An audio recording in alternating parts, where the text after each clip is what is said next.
В эфире новости на Якутия-24, в студии Иван Лазаренко, и коротко о главном в этом выпуске. Спортивные объекты столицы сегодняшнего дня начали пропускать в свои залы посетителей с наличием QR-кодов или со справкой о перенесенном COVID-19. Портал «Работа в России» принял заявки от более чем 4000 жителей республики, желающих пройти переобучение за счет государства. В Ленске стартует социальная газификация. Каким образом будет реализован федеральный проект?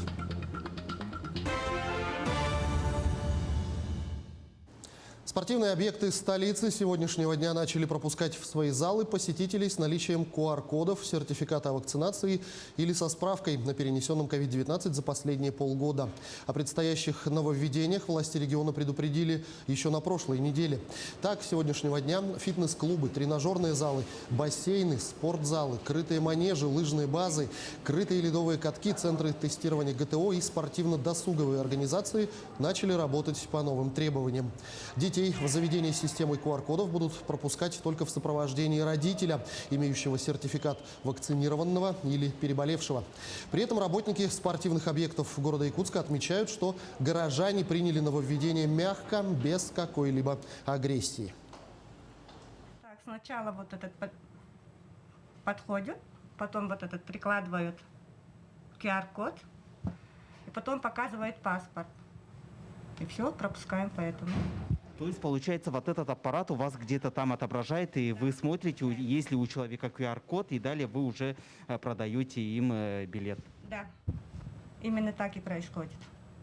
Ну, за сегодняшний день сколько людей у вас с утра прошли? Вообще, насколько люди реагируют на нововведение? Так, где-то около 20 человек с утра, с 9 утра. Международный конкурс «Хомусист-виртуоз мира» состоится в столице республики 27-28 ноября. Состязания состоятся без зрителей в Доме культуры имени Гагарина. Выступления будут транслироваться на телеканале НВК «Саха» и на канале Музея и Центра хомуса народов мира в YouTube. Все конкурсанты и члены жюри должны будут предоставить сертификаты о вакцинации. Якутию представят 9 варганистов, победивших на региональном этапе. Отмечается, что всего на участие поступило 23 заявки, в том числе 3 из других регионов России и 11 из других стран. Прием заявок будет проводиться до 1 ноября. Организаторы планируют, что гала-концерт состоится все-таки в очном формате с 50% рассадкой зрителей. Но сейчас кипит обстановка. 275 якутян заразились коронавирусом в регионе за минувшие сутки, сообщает оперативный штаб. Из них в Якутске 143, в Мирнинском районе 13 заболевших, в Алданском 12, в Нерюнгринском 11, по 10 в Мегино-Кангаласском и Усть-Алданском районах, по 8 в Ленском, Нюрбинском, Аймиконском и Тампонском. По 7 инфицированных выявили в Булунском и Вилюйском районах, по 6 в Намском и Хангаласском, 5 в Момском. По 4 человека заболели в Верхнеколымском и Горном районах, 3 в Кобяйском и 2 в Верхоянском. Темпом вакцинации получили первую вакцинацию 377 645 человек, что составляет 52,7% от общего количества взрослого населения. В том числе лиц старше 60 лет 72 278 человек. Ревакцинировано 22 122 человека. На сегодняшний день вакцина имеется в достаточном количестве во всех районах и во всех медицинских организациях. Уважаемые жители республики, хочу еще раз акцентировать ваше внимание на том, что все-таки вакцинация – это наиболее эффективная защита от тяжелых осложнений заболевания. Тем временем вакцина есть и хватит ее на всех желающих. В Якутском медцентре активно идет прививочная кампания. Ажиотаж среди населения большой. В день проходит по 150-200 человек. А в наличии есть все препараты. И «Спутник Ви», и «Эпивак», и «Ковивак», и даже самый популярный сейчас «Спутник Лайт». Дополнительные прививочные центры развернули в 202-м, а также в 203-м микрорайоне. Помимо того, с субботы начали вакцинацию мигрантов мигрантов, студентов и трудящихся по предъявлению загранпаспорта. В нерабочие дни с 30 октября по 7 ноября пункт вакцинации в городском медцентре будет работать в том же режиме. По будням с 8 утра до 8 вечера и в выходные с 9 до 15 часов. Прием ведут не только по записи, но и в порядке живой очереди. Перед процедурой обязательный осмотр врача. Вакцинация у нас всегда проходила в активном режиме, сейчас тем более. Процедурный кабинет у нас работает 7 дней в неделю. В рабочие дни с 8 до 6 вечера, с перерывами на кварцевание, на перекус работников обеденный. В субботу-воскресенье работает с 9 до 3 часов. Мы сделали зеленый коридор для наших пациентов. Они не стоят в очереди в регистратуру, не записываются. Если хотят, то могут записаться по времени, то их по времени в процедурном прививочном кабинете принимают. А так у нас, получается, пациент приходит, заполняет анкету и проходит в порядке очереди. Тем временем в нерабочие дни медучреждение продолжит оказывать высокотехнологичную и неотложную помощь, в том числе при коронавирусе. Об этом говорится в списке решений правительства. Сохраняется круглосуточный режим работы в отношении организаций, которые оказывают специализированную высокотехнологичную медицинскую помощь, включая медпомощь при COVID-19. Кроме того, федеральные медучреждения должны обеспечить прием и госпитализацию граждан для оказания им медпомощи в экстренной и неотложной форме в амбулаторных условиях, говорится в документе.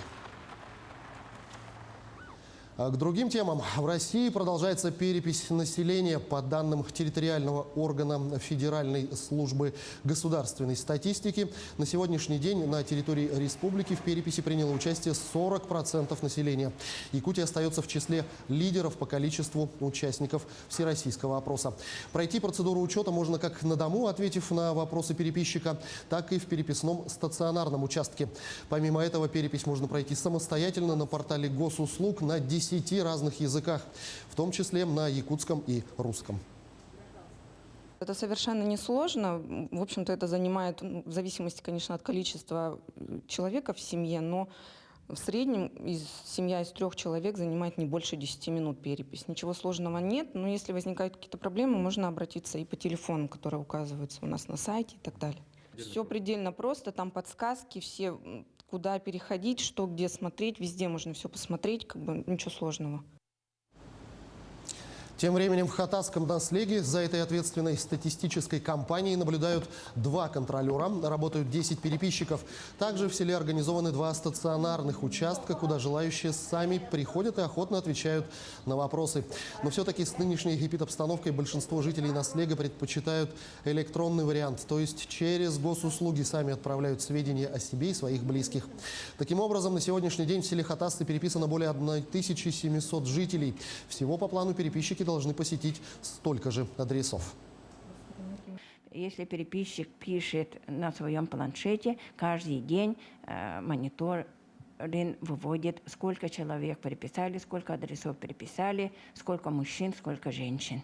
Если неправильно вопросы ответили или недоответили, то мониторинг тоже показывает светом желтым, что этот адрес полностью еще не прошел опрос. Плохо то, что сейчас еще у нас программа полностью не заработала, вот это. Если программа заработала бы, да, по мониторингу контролеры тоже могли бы мониторить в своем планшете. Показывал бы каждый участок. У нас это еще не заработало. Ну а в Ленске стартует социальная газификация. Каким образом будет реализован федеральный проект, что требуется от городских властей и в какую сумму владельцам частных домов обойдется подключение к газу и на каких условиях. Все это в репортаже Анны Кожевниковой. Да будет газ в частных домах Ленска благодаря федеральному проекту по социальной газификации. Сегодня администрация города принимает заявки от желающих подключить голубое топливо. Я сегодня призываю всех ленчан, которые имеют жилые дома, которые планируют подключиться к газовым сетям, написать заявление Сахатранснефтегаз, ресурсоснабжающей организации. Именно эта компания будет заниматься догазификацией частного сектора в Ленске. Ресурсоснабжающая организация построит газовые сети с выводом к каждому дому, но не только. У них есть сроки выполнения работ. Для потребителей газа тоже есть важное условие – своевременный монтаж внутреннего газопровода с установкой котла. На это тоже установлены сроки жесткие, которые будут проверяться ФАСом и нашим единым оператором по Российской Федерации, это «Газпромом». Там предусмотрено возмещение расходов, которые понесет газораспределительная организация, выполнившая монтаж до границы его земельного участка. То есть это может быть 100 метров, может быть километр. Все эти затраты должны быть возмещены.